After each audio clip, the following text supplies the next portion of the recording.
Saudações, conspiradores! Mais um programa Realidade Fantástica, mais uma entrevista fantástica, gravando com exclusividade aqui no Hotel Lison, durante o 26º Encontro Diálogo com o Universo, que está sendo organizado aqui em Curitiba, na capital paranaense, pelo nosso querido amigo Rafael Cury, trazendo personalidades do mais alto calibre em esoterismo, ufologia, paraciências.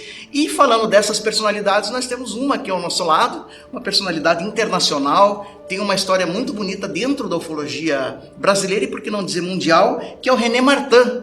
O René Martin, ele tem... Veja que interessante, ele editou a primeira revista de ufologia, OVNI e UFO, Documento, e a Biblioteca Documento e UFO, composta de autores como o Coronel Philip J. Corso, Dr. John Emack, PhD, e o nosso querido Buddy Hopkins, né, outro nome muito forte dentro da ufologia. E está aqui no Diálogo com o Universo apresentando um trabalho, olha só o título, Razões para o Acobertamento dos UFOs. Ele vai falar um pouquinho de tudo isso, da história dele, aqui com exclusividade para vocês. Tudo bem com o senhor, René? Tudo bem, obrigado pela oportunidade.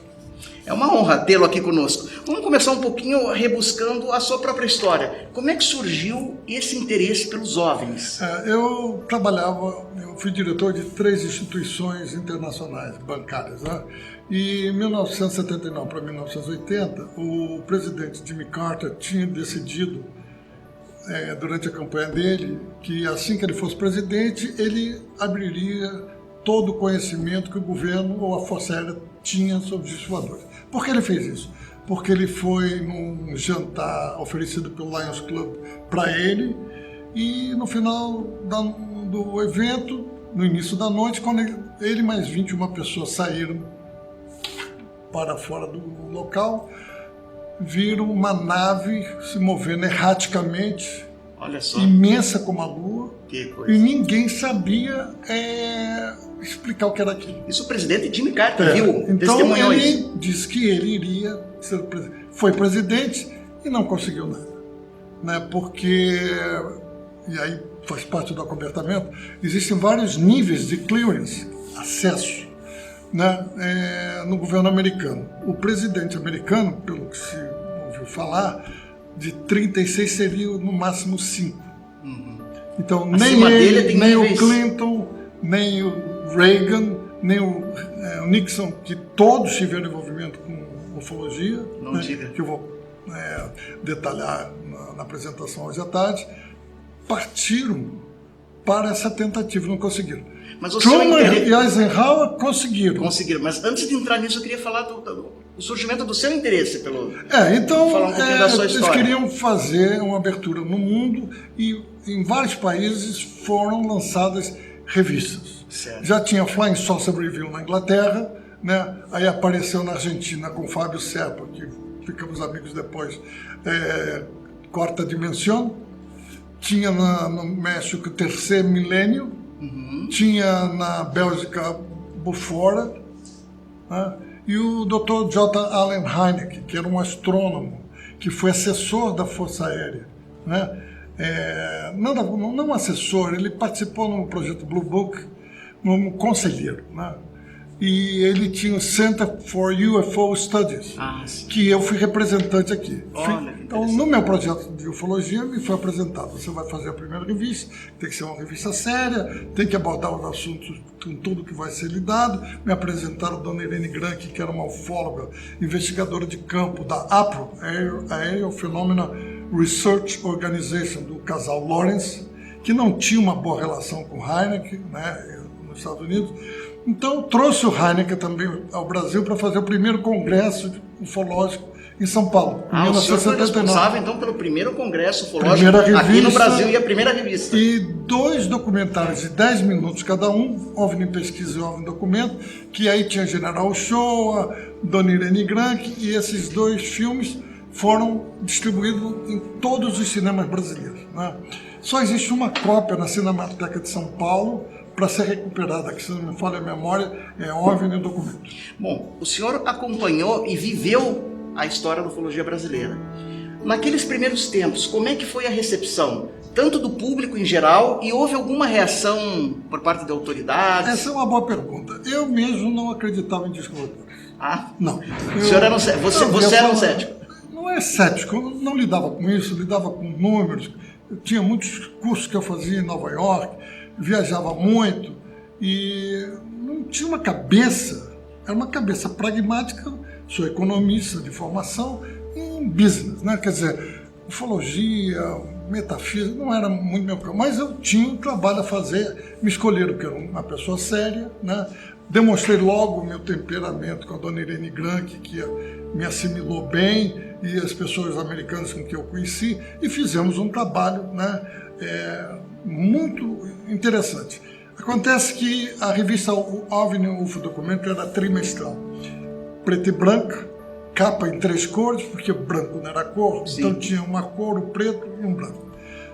E era o Fernando Quinalha, o distribuidor, e dizia, o senhor Ari, né, e dizia, Átila, não vai vender, a revista precisa de periodicidade, semanal, quinzenal, eu entendo isso, trabalho em banco, tenho a Record da meu cliente, a Bruguera, eu entendo o que vocês estão falando, né, mas é isso que nós vamos fazer. E a revista tem um fato pouco divulgado, que eu vou, já que estamos no programa, eu estou vindo de São Paulo, preparei o evento de ufologia, né?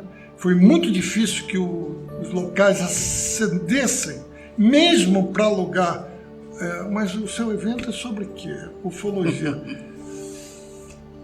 Nessa época, em 79, a gente não pode pensar com a mente de hoje, em 79 grego, era magia negra, nossa, isso é um bandido, isso é coisa de maluco, né? Bom. E você então, é um grande empresário, né? E o banco não gostava muito disso, né? E lidava com o Itamar, cedia para ele para o Fantástico uma série de coisas que vinham dos Estados Unidos com carimbo de autenticidade e tudo, mas eu não aparecia, né? Nunca apareci. Estou aparecendo agora que eu já estou me aposentando, e então tenho me exposto mais. Então, eu estou voltando de São Paulo, na hora que estamos pousando no aeroporto Santos Dumont, tinha uma nave que tinha visto da Barra da Tijuca. Tá brincando? Até o aeroporto Santos Dumont, no meu voo, se viu a nave. Fantástico. E 2 dias depois, a Veja deu uma grande entrevista com várias testemunhas. Não era nada mais que um balão de São João. Que coisa. Complicado, porque não era na época de São João, não brilhava como... E eu ali comecei, como o próprio Heiner me contou, que ele não acreditava em ufologia, ele ficou famoso por uma frase dele, com cachimbo, né, dizendo, não, o que você viu foi o reflexo de pântano, gases do pântano, no peito de um ganso voando. E ele dizia para mim que ele gostava disso, até que ele viu 3 vezes. Pouca gente sabe disso. Mas o que você viu hoje era realmente foi a primeira vez que eu vi. E a revista sai no segundo dia desse avistamento, sai numa terça-feira, e vendeu tudo. Ah, então o interesse foi imediato. Foi, porque eram 11 mil exemplares na época, tínhamos uma publicidade para você que acredita em discos voadores, era o termo que se usava na época, revista OVNI UFO Documento, para você também que não acredita, procure coisa. E foi uma campanha, se gastou um bom dinheiro, era um bom distribuidor, sabíamos as áreas onde tinham que distribuir a revista. Rio de Janeiro e São Paulo primeiro, recolhia e ia para o interior. Bom, aí começou a vir pedidos de Portugal, África do Sul, União Soviética, muitos anos depois eu sabia que era um agente, Ivanovich, é um agente russo que pedia essa revista, Ivanovich. E toda vez que nós mandávamos a revista não chegava e vinha um outro pedido, o senhor não mandou, que já era censurado. Puxa vida, então havia um acobertamento de certa forma. Sempre houve, né? Sempre houve. O acobertamento, a gente vai tocar um pouquinho mais à frente sobre isso. Então, eu, na terceira revista, cometi um dos erros que eu não deveria ter cometido e foi até por falta de esclarecimento. Eu recebi de uma pessoa, que eu nunca falei o nome, e ela já faleceu, um pôster, né? Esse pôster era fixado nas pontes de comando de navios mercantes americanos e canadenses. Estão um avião, estão um navio, torpedeiro, isso aqui é um submarino, isso aqui é um jato e um UFO. E os códigos que deveriam ser usados por esses navios para a Marinha. Que coisa. Eu publiquei isso e eu tinha um diagramador fantástico, Michel, um senhor, que botou 2 setas. Eu tenho cópia disso, posso deixar para ver se mostra, né? Nós colocamos, né? E saiu a revista. Estou no banco, estou entrando numa reunião com meus gerentes, vamos ter uma chamada urgente do Fernando Quinalha, que eu tinha que ir para lá rapidamente. Eu digo, olha, eu não posso, olha, é um assunto sério, você tem que vir para cá. Fiz a reunião rápido, peguei um táxi, eu estava na Rio Branco, eles eram no Rio Comprido, fui para lá. Olha, a revista 3 foi recolhida das bancas. Não diga, foi recolhida das bancas. Nossa. Mas quem deu ordem? O governo? Nunca soubemos quem foi. Deu prejuízo isso, né? Mas a gente tinha dinheiro para continuar com a revista. E eu fui chamado aos Estados Unidos. Puxa. O Heineken, na época, não gostou disso. Não ficou muito feliz. Né? Porque esse tipo de documento não vazava. E quem é que deu isso a você? Eu digo, eu não vou contar. E não adiantou fazer pressão. Eu era diretor do Lions Club também nessa época. Tinha um bom relacionamento, já tinha trabalhado em Nova York, tinha sido liaison com as Nações Unidas, um outro banco americano.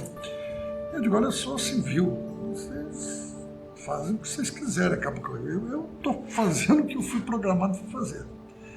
Você sabe que esse assunto passou, eu saí disso tudo, a vida foi, estamos falando de 1980, 81, agora em 2002 me deram direito de publicar os 6 best-sellers, Buddy Hoffman, Coronel Philip Corso, John Mack, né, e outros, que foi a biblioteca que eu documento.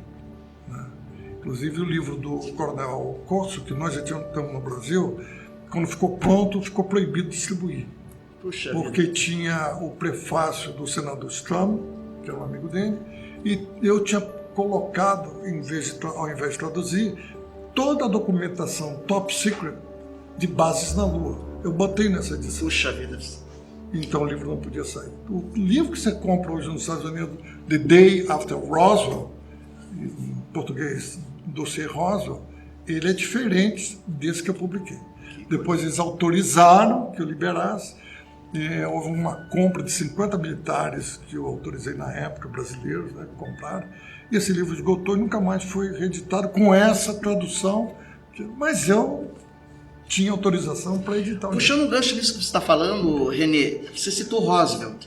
Dentro de todo esse teu conhecimento e experiência, foi então algo real que aconteceu? Roosevelt aconteceu, né, em 1947. Você tem um primeiro evento importante, que é Kenny Arnold, dia 24 de junho de 1947, logo depois da Segunda Guerra Mundial, de que ele vê 9 discos em formato de bumerangue perto do Monte Rainier, na fronteira com o Canadá. Ele estava indo fazer um reconhecimento de um avião que tinha caído, viu as naves, comentou aquilo, e dele saiu o título que eles chapinhavam, que nem um disco na água. Daí veio um repórter que criou o nome Disco Voador.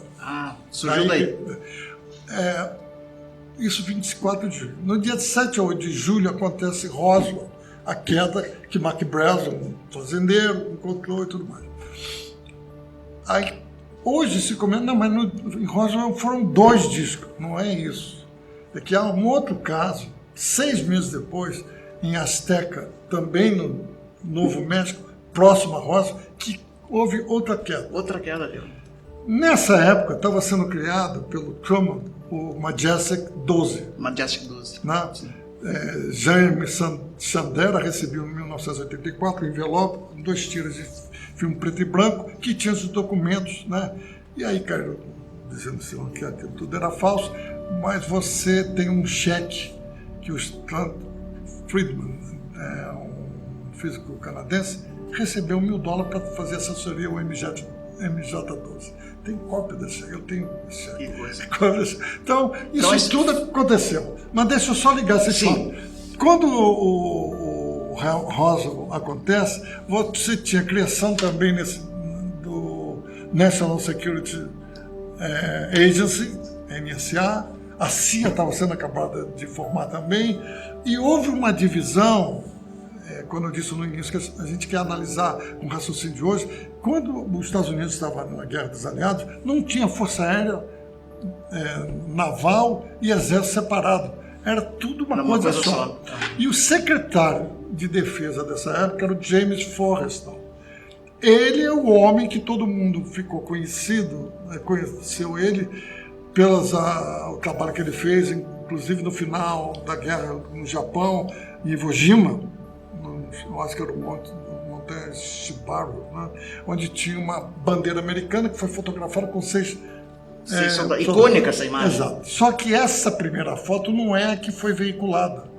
Joe Rosenthal era um grande fotógrafo americano que estava fazendo essa foto e o James Forrestal disse, quero que refaça. Então fizeram um cano que eles usavam para irrigar água, né? De metal maior e uma bandeira americana muito maior e refizeram a foto. Essa foto refeita, a ordem do James Rosenthal, que era o secretário de Defesa. Este homem esteve em Roswell, em Azteca, e viu os alienígenas. Ah, viu tripulantes, corpos. Que coisa. Existe um filme chamado Roswell, em que tem uma cena, mas não diz que é ele. James Rosenthal se suicida. Ou foi suicidado. Estava no hospital naval, depois afastaram ele do governo, porque ele queria abrir, como o MacArthur queria também. MacArthur dizia que o próximo conflito que vamos enfrentar vão unificar os países, porque vai ser intergaláctico. Douglas MacArthur, que também era um herói lá nas Filipinas. René, me diga uma coisa, com toda essa tua experiência e vivência, nós temos civilizações nos visitando de variadas intenções, amistosos, agressivos. Você tem uma ideia do que seria o propósito dessas visitas? Podemos esperar uma visita geral para breve ou não? Bom, existe um sargento aposentado do Exército chamado Clifford Stone, e ele era parte da equipe de resgate. Os livros que eu escrevi, que nós vamos falar deles. Eu, depois de certa abertura, eu criei a série Saga Cósmica, Controladores Cósmicos, está esgotado, Invasores Cósmicos, Interventores Cósmicos, e ser lançado esse ano, né, mais um livro dessa série, que já está em produção. Você tem 57 raças classificadas de acordo com o Clifford Stone. Nossa, não sabia que era tanto assim. Os russos têm um livro que apareceu agora, Alienígenas Russos, de uma pessoa chamada Petro, que está morando em Portugal, que foi feito pelo KGB, que fala em 58 raças. Que coisa. Quando você analisa isso, e pelo que até onde eu consegui ver e participar de certas reuniões, não é que eles sejam amigos e inimigos. Cada raça tem uma agenda própria. É muito difícil para nós entendermos isso, porque esse mundo físico que a gente vive, e aí o telespectador vai dizer, pô, ele estava indo muito bem, mas ele enlouqueceu. Esse mundo que nós enxergamos é um mundo que está feito para nós entendermos. Terceira dimensão. Sim. Está adaptado à nossa capacidade sensorial. Né? E quando você vê um cachorro de noite, muitas vezes o dono de cachorro está latindo e o dono para de latir, é porque ele enxerga uma visão infravermelha, algo que você não está enxergando. Sim. E animais fazem isso. Né? Bom, então as raças que não são beligerantes, que estão aqui na Terra, estão tratando dos assuntos delas e entram em conflito. Né? Você dá nome, reptilianos, draconianos, mas reptiliano é reptiliano. Tem um caso de Beth Andreasson, que é muito famoso, 27 anos de hipnose, em que ela olha, em hipnose, né? Ela olha para o ser que estava atrás de uma mesa e diz, puxa, você tem rabo. Ele cruza os braços e telepaticamente diz, não, me olhe direito. Ela disse, não, você é uma criança linda de olhos azuis. Acabou imediatamente o controle mental. Muitas raças alienígenas, vi milhões de casos que eu pesquisei e trabalhei junto de pesquisadores, que a pessoa está dentro de casa, sai porque vai à varanda. Ela foi conduzida lá. Eles entram na sua aura mental, porque a mente da pessoa tem uma aura mental. Aí você vai entender por que existe essa aura mental. Remote viewing, você já ouviu falar isso? Visão remota? A visão remota, sim. Pois é, os serviços secretos usaram isso, a China começou a usar, a Rússia usou primeiro, os Estados Unidos depois começou a usar isso também. Então, é essa aura mental que viaja no tempo. Einstein dizia, não existe tempo, tempo é um conceito. Realmente, se você está na Terra, o Sol nasce a cada 24, 12 horas, não é isso? Sim. Mas se você tiver no Space Shuttle, a cada 6 horas o Sol vai já nascer é por outra... você, né? Então, não existem essas singularidades, esses conceitos. Nós não paramos para pensar nisso. O céu que você olha é o céu do passado. Como? Muita estrela que fala, não existe mais. Mas, Bené, me diga uma coisa.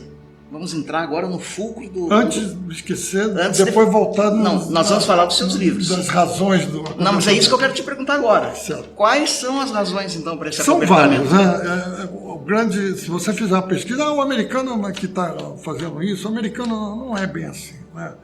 Eu vou falar hoje numa apresentação, você quando acaba a Segunda Guerra Mundial, os aliados, primeiro os canadenses e os ingleses, penetraram em Peenemünde, que era uma montanha ao norte, nordeste, noroeste da Alemanha nazista, é uma ilha perto da Noruega. Ali os alemães tinham grandes subterrâneos e fizeram grandes desenvolvimentos. Eles fizeram uma máquina voadora chamada Vril, né? Que é uma sigla que vem de uma sociedade secreta. Sim, Vril, né? Sociedade do... Por isso que bomba V1, V2, V3... Ah, vem de Vril? Vem de Vril. Nossa, isso é uma revelação. Pouca gente sabe, né? Mas é daí. E fez Hornible, 1, 2, 3 e 4, que também eram naves que voavam, algumas tinham até...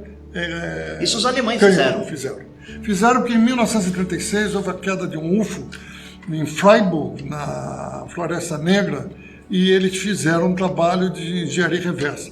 Mas em 1918, tinha uma mulher chamada Maria Orsic, que fez, ela que deu a origem à Sociedade Vril. Ela se reuniu no café Schopenhauer, em Munique, com pessoas de sociedades secretas, porque os nazistas eram muito chegados a essa parte mediúnica. Sim, eles pesquisaram muito. Hitler acreditava disso tudo. Existe um livro que é pouco difundido hoje, Le Matin des Magiciens, Despertar dos Magos. Sim, Despertar dos Mágicos, Isso. do Paulo, do Verger. Que criaram a revista Planeta. Inspirou o nome do nosso programa, inclusive, Realidade Fantástica. Então, ótimo, você está a partir disso. Os alemães tinham esse conhecimento, os americanos, quando acabou a Segunda Guerra Mundial, fizeram o projeto Paperclip, levaram 100 mil alemães para os Estados Unidos, dentre eles Von Braun. Von Braun, no final da vida dele, quando perguntaram a ele, mas da onde a Alemanha teve esse conhecimento? Tem uma reunião dele com um grande engenheiro também alemão, que ele disse, veio de cima. Quer dizer, então possivelmente uma fonte ufológica. Exatamente. De toda essa tecnologia. Existiam os Foo Fighters, que eram... Mas daí vem as razões para o acobertamento? É uma delas. Os Foo Fighters eram naves vistas tanto pelos alemães quanto pelos aliados, brancos, tem fotos sobre isso, filmes também que foram feitos, que acompanhavam e interferiam nos instrumentos dos aviões. Quando acaba a Segunda Guerra Mundial, e aí é que a pessoa começa a dizer que, na frase do início, o samba do crioulo doido, é que os Estados Unidos, ao absorver esses 100 mil alemães, a própria OSS, que era o Serviço Secreto Americano, cria a CIA. Mas quem foi o primeiro diretor da CIA? Era o homem que comandava a Gestapo, Hans. Tá brincando? Kahn. Pois é. Que coisa. Então tem muito mais coisa do que a gente e recebe como informação. Vem depois da Segunda Guerra Mundial. Esse pessoal que estava na Rússia, que levou também engenheiro, esses também faziam o acobertamento deles. Bom, infelizmente o nosso tempo está acabando, eu não quero deixar acabar o programa, René, antes de a gente falar dos seus livros. Pois não. Mas antes de falar dos seus livros, rapidinho, uma resposta rapidinha. Você sofreu em algum momento alguma ameaça, algum fato estranho que tentaram te calar em algum momento? Não, eu mesmo me policiei. Eu tenho amigas aqui, a Gilda Moura está comigo aqui, me conhece há muitos anos, né?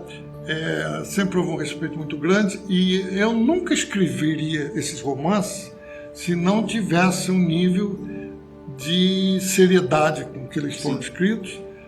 Por mais louco que os livros pareçam... Vamos falar, esses invasores cósmicos, né? Você, no final dos livros, eu dou a origem da pesquisa, a bibliografia, todos os livros. Você lê isto, como Controladores Cósmicos, foi o primeiro que está esgotado, né? as pessoas dizem, mas pô, isso é uma loucura. Mas quem está na ufologia e começa a pesquisar as fontes que eu dou, começa a ver os retalhos da verdade, né? Eu gosto de uma frase do Marquês de Sade que eu sempre digo. O Marquês de Sade disse: a verdade é a mentira que o povo aceita em um determinado momento.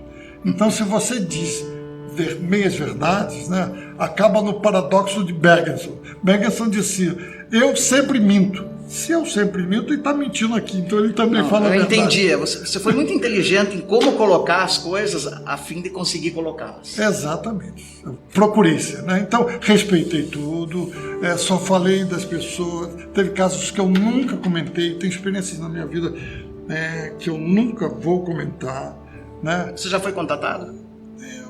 Eu vou dar um jogo de pouco, eu passo, porque esse tipo de pergunta, você já foi contatado, não é tão simples assim. Imagina. Eu posso ter estado com pessoas que são contatadas e convivem com os alienígenas. Renê, infelizmente nós temos um tempo exíguo no programa, mas eu quero te agradecer muito, né? Você veio dos Estados Unidos para participar aqui do evento, um pedaço vivo da história da ufologia brasileira. Assim, nesse tempo você colocou tanta informação. Procurei. E se a pessoa ali que recebeu tudo isso for refletir, for pesquisar, vai descobrir muita coisa, né? Porque as coisas não são tão simples assim.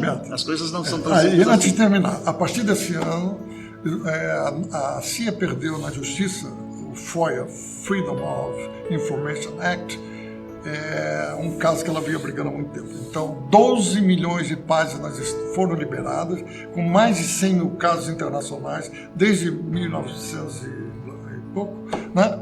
Inclusive casos da França importantíssimos. Está tudo liberado, está sendo tudo avaliado. Agora, a partir desse ano, vai ter um enxame de informações e que eram negadas, que eram mistificadas e que vai ter a verdade suficiente. É bom que o público saiba disso. Aguardemos então.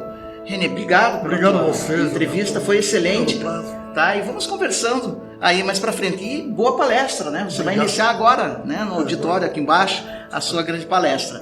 A vocês todos que nos acompanham, nosso muito obrigado. Visite o nosso site, realidadefantastica.com.br. Visite o nosso canal, curta o nosso canal, se inscreva, curta a nossa página no Facebook, mande o seu e-mail para nós.